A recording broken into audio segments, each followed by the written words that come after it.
Padre Basilio Arévalo Carranza presenta la reflexión del Evangelio. Bienvenidos. Uno de los grandes géneros literarios que Jesús utilizó en su predicación fue el de las parábolas. Y la parábola del sembrador, donde aparece Jesús esparciendo la palabra de Dios, hay obviamente una acogida y una respuesta del hombre, que Jesús lo pinta en 4 terrenos. El terreno con muchos caminos, que representa a los fariseos que escucharon la palabra del Señor, pero cada vez se endurecieron más y concluyen mejor matando a Jesús. El segundo terreno es el que tiene muchas piedras. Es la gente que vive de emocionalismos, de sentimentalismos, pero que no logra ahondar, no logra echar raíces. El tercer terreno es el que tiene muchas zarzas, es decir, las preocupaciones de la riqueza, del tener, el poder y el placer no permiten que germine la simiente y produzca fruto. Lo lindo es que está el cuarto terreno, que representa a todos los patriarcas, a los profetas, que representa a los apóstoles, los santos, los mártires, y representa a mucha gente hoy y aquí empeñada en hacer producir la palabra de Dios, en hacer producir los valores del evangelio. Y tenemos mucha gente en diferentes parroquias, en movimientos, metiendo mano en la construcción del reino de Dios. Veamos despacio el Evangelio de Marcos en el capítulo 4, versículos 1 al 20. Me tienen paciencia, un poco larguito el Evangelio, pero vale la pena. En aquel tiempo, Jesús se puso a enseñar otra vez junto al lago. Acudió un gentío tan enorme que tuvo que subirse a una barca. Se sentó y el gentío se quedó en la orilla. Les enseñó mucho rato con parábolas, como él solía enseñar. Escuchad, salió el sembrador a sembrar. Al sembrar algo cayó al borde del camino. Vinieron los pájaros y se la comieron. Otro poco cayó al borde del terreno pedregoso, donde apenas tenía tierra. Como la tierra no era profunda, brotó enseguida, pero en cuanto salió el sol, se abrazó y por falta de raíz se secó. Otro poco cayó entre zarzas. Las zarzas crecieron, lo ahogaron y no dio grano. El resto cayó en tierra buena, nació, creció y dio grano. Y la cosecha fue de 30 o del 60 o del 100 por uno. Y añadió, el que tenga oídos para oír, que oiga. Cuando se quedó solo, los que estaban alrededor y los 12 le preguntaban el sentido de la parábola. Él les dijo, a vosotros se os ha comunicado los secretos del reino de Dios. En cambio, a los de fuera, todo se les presenta en parábolas para que por más que miren, no vean, por más que oigan, no entiendan, no sea que se conviertan y se les perdone. Y añadió, ¿no entendéis esta parábola? Pues ¿cómo vais a entender las demás? El sembrador siembra la palabra. Hay unos que están al borde del camino donde se siembra la palabra, pero en cuanto la escuchan, viene Satanás y se lleva la palabra sembrada en ellos. Hay otros que reciben la simiente como terreno pedregoso. Al escucharla, la acogen con alegría, pero no tienen raíces. Son inconstantes y cuando viene una dificultad o persecución por la palabra, enseguida sucumben. Hay otros que reciben la simiente entre zarzas. Estos son los que escuchan la palabra, pero los afanes de la vida, las seducciones de las riquezas y el deseo de los demás los invaden, ahogan la palabra y se queda estéril. Los otros son los que reciben la simiente en tierra buena. Escuchan la palabra, la aceptan y dan una cosecha del 30 o del 60 o del 100 por uno. Palabra del Señor. Efectivamente, esta parábola nos presenta a Jesús, que ha llamado sus 12 discípulos y estos se han dejado seducir y están dispuestos a ir con él. Luego le han visto ver milagros y lo quieren constituir en rey. Lo quieren obligar a que sea el que les gobierne.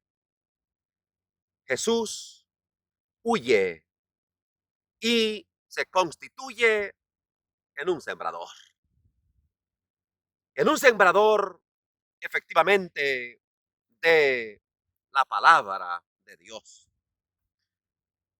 Y gracias al Señor, el ministerio empezado por Jesús sigue ahora con más ímpetu, con gran fuerza, ya no solamente en las catedrales, en las basílicas, en las ermitas, sino que ahora también en medios de comunicación y en redes se sigue esparciendo la palabra del Señor.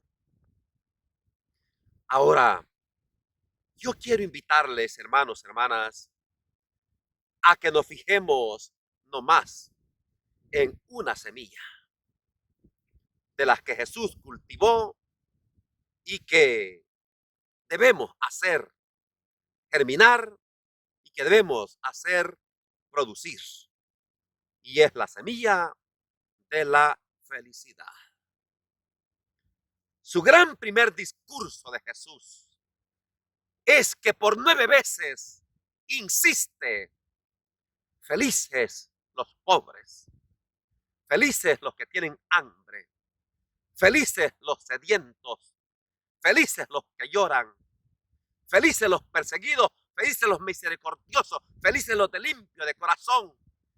Jesús cultivó y desea que produzca fruto este gran valor de ser felices.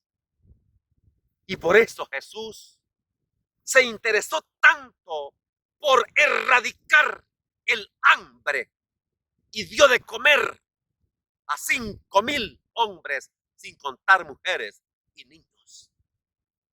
Jesús se empeñó en erradicar el sufrimiento causado por la enfermedad y por eso curó la suegra de Pedro, curó muchos paralíticos, dio la vista a los ciegos, curó muchos leprosos. Jesús se interesó tanto en las relaciones humanas que aprendamos a perdonar, no porque el otro lo merezca, sino porque el perdón te sirve a ti, porque tú no te mereces venir cargando un resentimiento, un odio, porque tú has venido para ser feliz, para pasarla de maravilla. Pero hay más. Jesús se interesó tanto en que seamos felices que su grupo preferido, predilecto, es el grupo de los enfermos. Y llegó a quebrantar la ley que le prohibía tocar los enfermos. Quebrantó la ley que le prohibía juntarse con leprosos. Y es lindo como Marcos en el capítulo 3, Jesús no solamente cura a los leprosos, sino que los toca para dar afecto, dar cariño y enfrentar y liberar a esa gente del sufrimiento. Jesús nos enseñó también que se tiene que batallar por enfrentar diferentes tempestades, por aprender a caminar por encima de las turbulencias, por encima de los problemas, por encima de las dificultades, para ser felices, para pasarla de maravilla. Jesús nos enseñó a enfrentar el pecado. Y por eso le presentan a Jesús pecadores y pecadores de renombre. Y Él les dice, levántate, tus pecados son perdonados. Porque Jesús no quiere ver a mucha gente que está en la esclavitud del pecado y que eso le haga sufrir. Jesús te libera. Por eso Juan, Evangelio de Juan 1:18, Juan el Bautista presenta a Jesús como el Cordero de Dios que quita el pecado del mundo. Y la iglesia sigue esto en el sacramento de la confesión. Hay cosa más linda que llegues al sacramento humildemente, la confesión, y al final escuchar, Dios Padre misericordioso, que reconcilió consigo al mundo y que dio el Espíritu Santo para el perdón de los pecados. Y en nombre de Cristo yo te absuelvo de tu pecado, en el nombre del Padre, del Hijo y del Espíritu Santo. ¡Qué maravilla! ¡Qué lindo! Jesús nos enseñó a enfrentar el demonio. Y por eso Jesús lo expulsó. El demonio desde el Génesis no tiene la última palabra. La última palabra la tiene Dios y la tiene el bien. Jesús también en este mundo, para darnos felicidad, nos enseñó a enfrentar la muerte. Y es lindo como el Señor le dice a aquella niña, Talita cum, que quiere decir niña, contigo hablo, levántate.